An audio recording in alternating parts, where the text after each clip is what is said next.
pues mira, hablando de, ya que has hecho tu truco, antes de explicaros cómo comer el arroz con más seguridad, os voy a explicar por qué hablo de seguridad cuando hablo de arroz, porque no es que sea un alimento peligroso ni mucho menos, pero una vez más, por la actividad del Homo sapiens sapiens, de nosotros, pues hay ciertos compuestos, como es por ejemplo el arsénico, que en ciertas zonas está más presente de lo que debería estar y se filtra pues en las aguas, en los suelos y acaba llegando a ciertos alimentos. Y esos alimentos luego nosotros los ingerimos y podemos estar expuestas a una cantidad de arsénico pues que puede llegar a ser peligroso.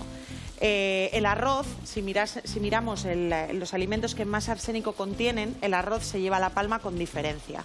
Pero hay ciertas cosas que no cunda el pánico, que no panda el cúnico, como decía aquel. Os voy a dar las claves para poder, de alguna manera, hacer ahí un poco una filigrana y no estar tan expuestos al arsénico a través de los alimentos. El arsénico lo podemos encontrar de dos formas, orgánico e inorgánico. El que más nos preocupa es la cantidad de arsénico inorgánico. Y como os decía, el alimento que más lo contiene es el arroz.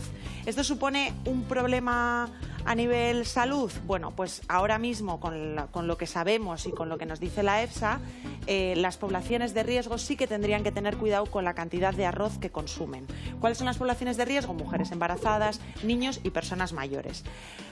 ¿Cuáles suelen ser las principales vías de consumo de arroz en nuestra dieta? Pues como estamos viendo, arroz hecho de la manera tradicional, pero también ha aumentado mucho el consumo de tortitas de arroz. Oh, sí, yo que tomo. tontamente hay muchas personas, y sobre todo cuando empezamos a hacer dieta, cuando incluso les damos a los niños, etcétera, etcétera, y ahí puede estar habiendo un consumo pues más que incluso el que hacíamos tradicionalmente con el arroz. Para eliminar gran parte del arsénico que contiene el arroz, basta con hacer dos cosas. Primero, enjuagar siempre el arroz antes de consumirlo hasta que el agua salga clara. Con eso vamos a eliminar gran parte del arsénico que contiene. Cuando, por ejemplo, vayamos a hacer arroz hervido, ese agua de cocción también hacerlo tipo pasta. Ese agua también retirarla. Y no preocuparnos por la paella que hagamos esporádicamente, porque ya te digo, como hablábamos antes del bocadillo, es un consumo muy esporádico y no va a suponer un riesgo para la dieta. Proteger a los niños de lo que os decía, de un consumo elevado de arroz, mujeres embarazadas, bueno, aunque estamos embarazadas poco tiempo no va a pasar nada, pero hay personas mayores. Y cuando vayamos a consumir arroz, esto es una parte importante, como os decía, la contaminación por arsénico va a depender del origen de ese arroz.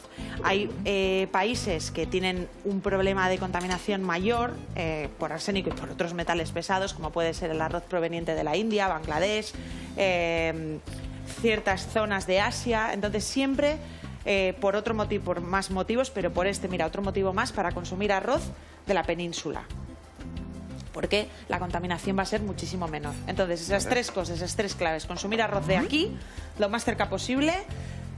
Si vamos a consumir arroz blanco, pues tener el hábito de enjuagarlo hasta que el agua salga clara o retirar el agua del caldo de cocción. Y en las poblaciones más de riesgo, los niños, pues evitar bebidas de arroz, productos como las tortitas de arroz, pues bueno, porque son más susceptibles, porque tienen menor tamaño. Perfecto. Y que no cunda el pánico, sobre todo, lo más